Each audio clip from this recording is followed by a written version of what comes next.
საქართველოს წმინდა სინოდის სახელით და პირადად ჩემი სახელით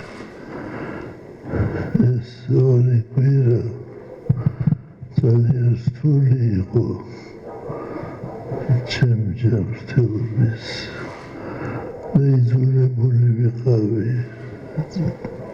წავსულიყავი გერმანიაში და იქ მემკვიდრეობა გააკეთეს ძალიან რთული ოპერაცია.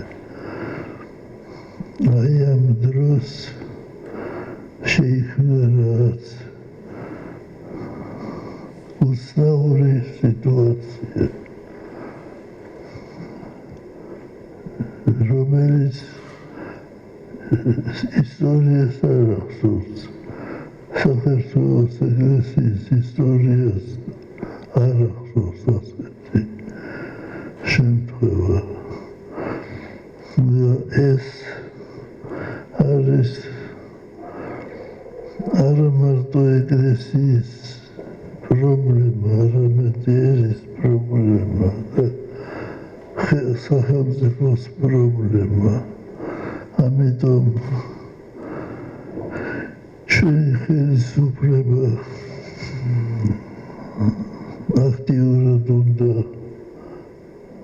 ჩაერთოს ამაში და ვფიქრობ, რომ თქვენ გრძნობთ ამის მნიშვნელობას.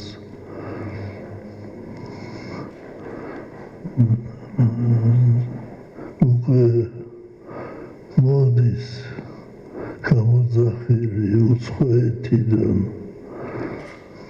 კითხულობენ რა ხდება საქართველოში.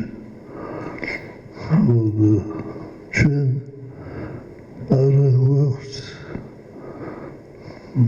გარკვეული პოზიცია, გარკვეული გამოძიება და ამიტომ თქვენ უნდა დაგვეხმაროთ და უნდა ერთობლივი გამოძიება უნდა შედგეს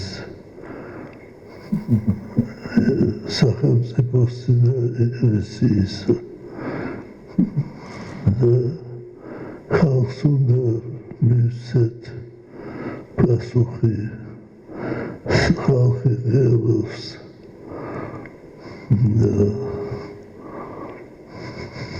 ვფიქრობ, რომ ყველაფერი დამშვიდდება და კარგად იქნებოდა.